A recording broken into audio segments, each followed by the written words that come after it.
Well, Amanda Morrall is here now with advice on protecting your assets before a relationship goes sour. Because we talked before about sexually transmitted debt, STDs. It's a terrible word, isn't it? No. just kind of talk us through it. What does it exactly mean? Happens to the best of us. Hopefully not you. Not yet. Not ever, I hope. I don't think anybody walks into one of those situations willingly, but as it happens to be, finances are more difficult to talk about than sex for a lot of people. So it's not often until you've established it's taboo. I don't know. It's uncomfortable. People get nervous. They're trying to hide things. In a partnership? I know. I mean, ideally in a partnership, a good, healthy one, of which we just discussed, there are very few and far between. You want to have open communication. So ideally, you want to know about these things ahead of time. But if you don't, this is the risk. So in STDs, you get yourself in a situation where you inherit somebody else's debt. Yeah. This is bad news, particularly if you have joint financing and joint accounts, because the STD will bring down your credit rating, which will affect you, even if the relationship breaks on, for a while yet to come, because people won't ever want to lend you money. Even if it's somebody else's debt? That's right. And so one of the beauties of the new credit reporting system that came in just last month in April is it's a positive reporting system. You can actually go in and report the fact that you've broken up with your partner. This will put a freeze on your credit report for 14 days, at which point you can contact all the various lenders out there and say, this is the situation. Can you please unshackle my credit from this person, because actually I'm not a bad bet on money and I'm unwinding things. And you just put a hold on it so you can, you know, decouple yourself. So what's your next step after that? Okay, so there's the credit rating issue, but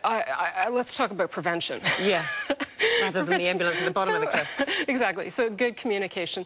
I guess if you're coming out of a relationship, and this affects a lot of people, sadly, I think 1 in 3 marriages end in divorce. If you've got some assets to protect some money, you've worked really hard for it, I mean, the reality is relationships do break up. You want to prevent yourself from getting in that situation where you lose money in a breakup, either through a prenup, a contracting out, or a trust.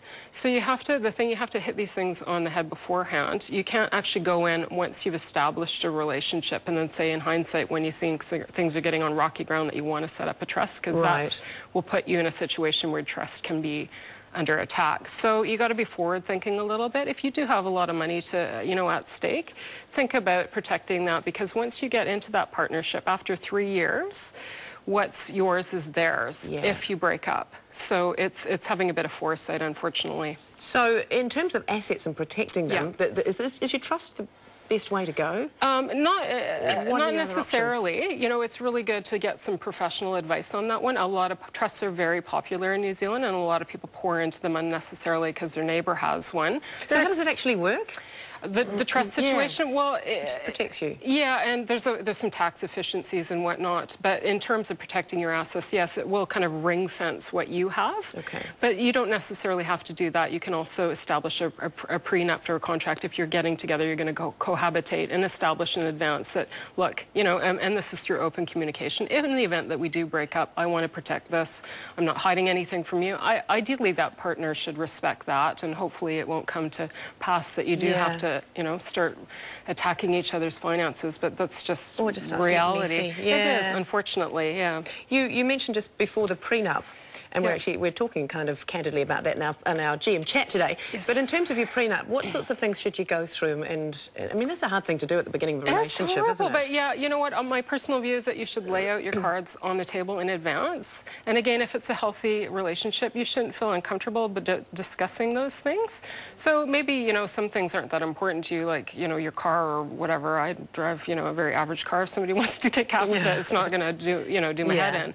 But if you've got, like, again, a lot at stake, or inheritances or that kind of thing down the road, you know, you should, I think, be open about those. And you know, people are, unfortunately, there's some financial predators out there. I call them financial vampires. You know, they suck your blood. Well, they'll suck your finance. Unfortunately, a lot of people are good, well-intentioned. So you just want to be on your toes and protect what is yours, rightfully yours, if things go wrong. What about once you're in the relationship, and in terms of merging the finances, keeping them separate? It's tricky. Everybody has sort of different sort of styles and policies. You can keep things completely separate. It's obviously a very personal choice.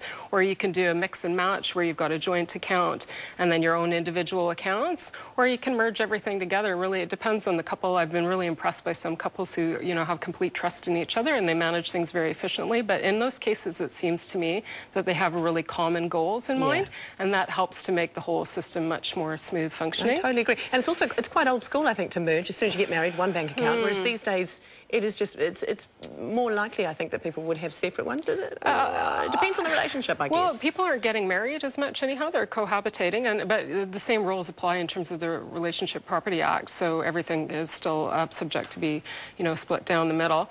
But yes, people, I think, are sort of being a bit more realistic these days. They want to hang on to their independence, which I think is actually quite good, and, you know, you need to be a little bit wary.